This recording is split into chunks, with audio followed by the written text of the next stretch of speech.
Wij hebben hier in Elehuizen hier we nooit een monument. We hebben het eerder geprobeerd, maar toen kwam die 50 jaar bevrijdingsfeest aan. We zeiden dat zou het wel heel mooi wezen dat we hier een monument hebben. Nou, bijzonder is denk ik dat wij het Elehuister heeft het betacht. Die heeft de vorm ik betacht. Het is helemaal makkelijk door Elehuisters. Het is een sober monument met een hele mooie actuele tekst.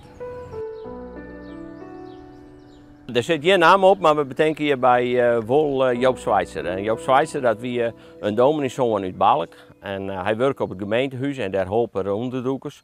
Maar op een gegeven moment zagen de Duitsers hem en iedereen in Elehuizen onderzoekt. En toen kwamen de Duitsers hier Elehuizen binnen en daar is er van schrokken en op een vlucht is er zitten en dat wie op dit plak. Ik denk dat het wel heel actueel is. Hè? De tekst die erop staat, dat is vrede, vrijheid, juster, joet en mooi.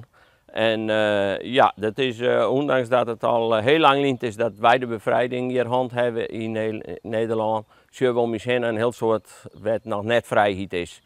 En ik wat nog oorlog is. En dat werd ik elke keer hier bedacht.